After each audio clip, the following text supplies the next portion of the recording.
Okay, Brawl Stars Esports has changed the World Finals format and it has split the community into a crazy debate. I'll be going over the new format, what are the benefits of these changes and why everyone is upset at one specific change. But before we start with the 2026 World Finals format, let's go back to November 2025. The 2025 World Finals was one of the biggest World Finals we had seen in the BSC. It had 16 teams, huge surprise upsets, and the best storyline revenge arc we had ever seen. It had it all. But more specifically, let's look at the format. It was very basic, double elimination group stages and normal single elimination for the knockouts.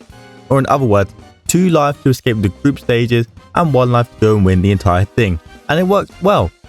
For most. There were a few upsets here and there, but most of the teams you expected to make the top 8 were there, but it still had a couple of problems, which now led to this new format remodel we are seeing for the 2026 Brawl Stars Championships World Finals in Tokyo, Japan. Starting off on day 1, Friday group stages.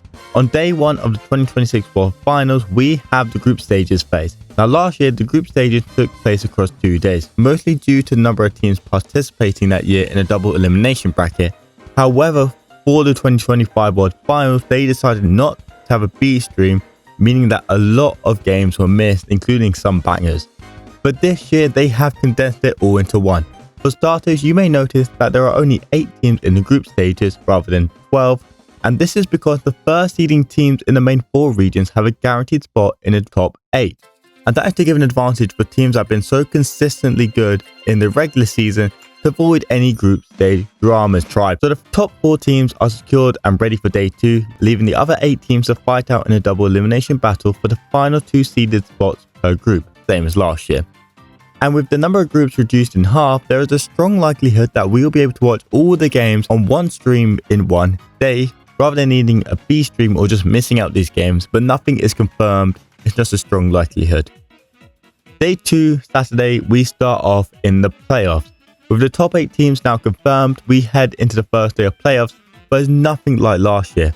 Last year was a single elimination bracket, meaning if you lose, you're out, 0 second chances. But there are complaints about this system. Now let's say you are a really good team that finished seed 1 in your region, and you lose the match and that's it. Your World Finals is over in the blink of an eye, which is very punishing for a lot of teams, especially when this is the biggest LAN of the year and you have worked so hard and been anticipating this moment for the whole year and it gets snatched away from you in the span of a 45-minute match. It's rather cruel. So the BSC decided to revamp into a double elimination bracket for the 2026 playoffs. Everyone starts in the upper bracket, but a loss in the upper bracket means you drop down to the lower bracket with other teams that have dropped from the upper bracket as well. But losing in the lower bracket is game over. End of your postseason campaign. No lives remaining. Which is fair for a lot of teams. They have the equivalent of 2 lives and can still make a chase for the finals if they lose once, but also have a longer journey to do so and will probably face a lot more teams of high difficulty if they sadly drop to the lowers. So instead of teams having 1 live, they now have 2. 1 for the upper, 1 for the lower bracket. And on the final day of the World Finals, we have the final 6 games where we will determine the team finishing joint 5th and 6th, 4th, 3rd, and at the end of the day, we will be crowning our world champions.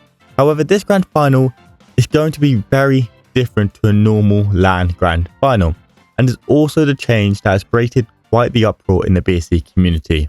Remember when I said that the teams in the playoffs had 2 lives essentially, 1 in the upper bracket and 1 in the lower? Well, the team that makes it to the grand finals in the upper bracket still technically holds on to 2 lives, whilst their rivals who have made it through the lower bracket are down to 1. And so the BSC decided that because of this circumstance due to the new double elimination playoff style in the World Finals, they are going to make the grand finals a best of 7, which is first of all great. We all want to see lots of Brawl Stars and a lot of competitive play. But they've also given the upper bracket team a 1 set advantage, which is a massive advantage to have in the grand finals of the biggest LAN in this esport. And like I said, the BSC officials want to reward that upper bracket team for getting to the grand finals in what they seem a reasonable way. Because if you think about it, that team hasn't lost a single game up to that point in the 2nd and 3rd days. compared to their rivals in the finals, and they just don't see any other way to reward them without a one-set advantage. There are other solutions to this, which has been debated in the community. For example, the main method would be a bracket reset. So just imagine that Team A from the upper bracket faces Team B in the lower bracket. Team A has 2 lives, B has 1 life, and if A wins, then B has 0 lives and A is the undisputed champion. But if Team B wins, then both teams are on 1 life, meaning we would have another grand finals to confirm the winner. And honestly, no one's going to like watching a second grand finals if this happens. It just kind of ruins the whole event. And so that's kind of the reasoning. They don't want to do a second bracket. They also want to make it fair for that upper bracket team. So that's why they're given the one-set advantage, avoiding resets and replayed games and whatnot. So that's the entire format. Now let's look into the positives, because there is a lot, but there are a few negatives that comes with this new format. Starting with the double elimination bracket being integrated across the whole tournament and not just the group stages this year, it means that all teams have an extra lifeline on them at all times.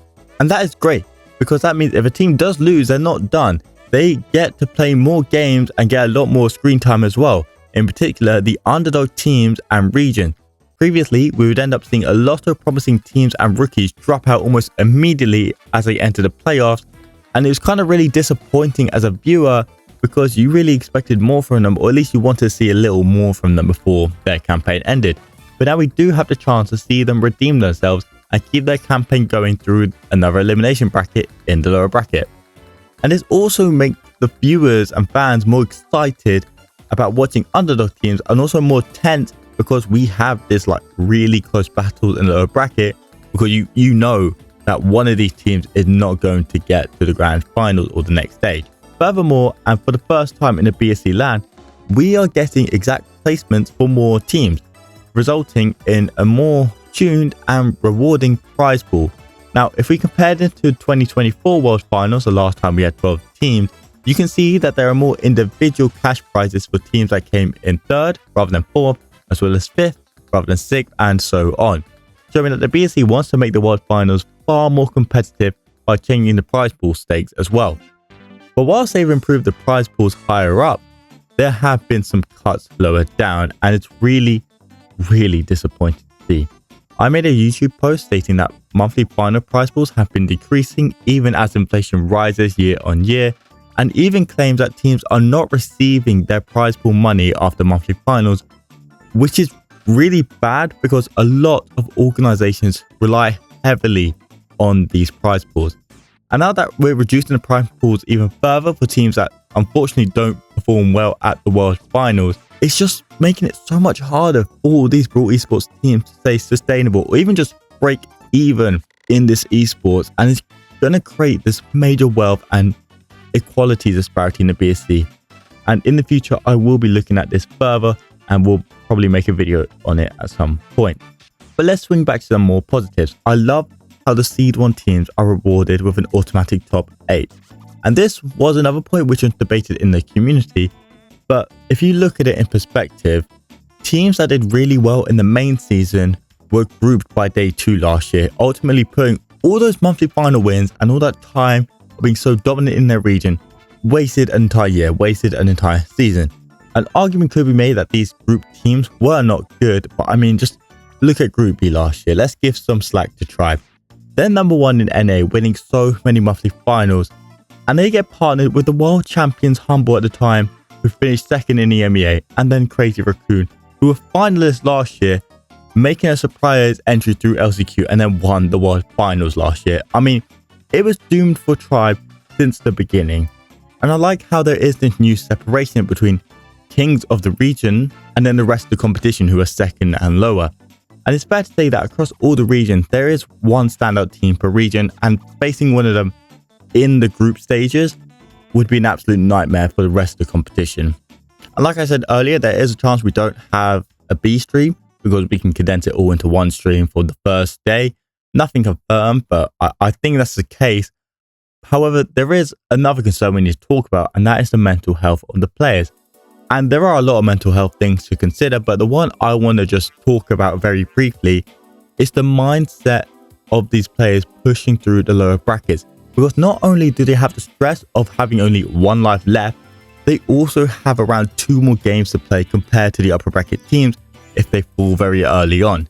And I'm worried that these teams playing in the lower bracket have very long days, as they could start early and also end very late, meaning some teams and players need to stay awake and alert and somehow energized throughout the entire day, which could last between like 8 and 12 hours, especially if that team is dropping from the upper bracket final or lower bracket round 2 and trying to get to the grand finals. But finally, we have the most disliked change for the new format of the World Finals, and that is, of course, the grand finals set advantage. And I must say, I can understand where they're coming from, but I'm not a huge fan of it. I do think it is just too much, which sounds crazy to say that one set can be the difference maker, but it really can be, and I'll show you a stat later in the video. And by the way, you should all get fairly comfortable with this new format, because it's more than likely going to stay with us for the foreseeable future. With a new partnership with Blast, who have undoubtedly helped with this new format, and similar ones in other esports like Valorant, they are trying to finally lock down on a repeatable World Finals format for years to come, and also managing budgets and whatnot. Because esports is sadly a major loss in the game's business, especially for a game like Brawl Stars. And I have a strong feeling that the next few World Finals will only have 12 teams, 8 teams for LCQ, and I'm not even sure about challenges yet. Not even sure if that's going to continue or not, but we will see. And going back to that stat I was talking about, I saw this for Valorant, and it said that 60% of grand finals in double elimination brackets were won by the upper bracket team.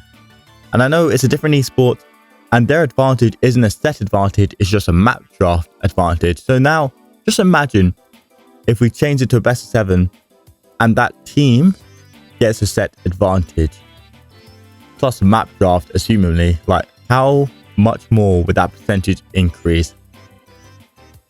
I'm just going to leave you with that to ponder. And yeah, that's all I've got.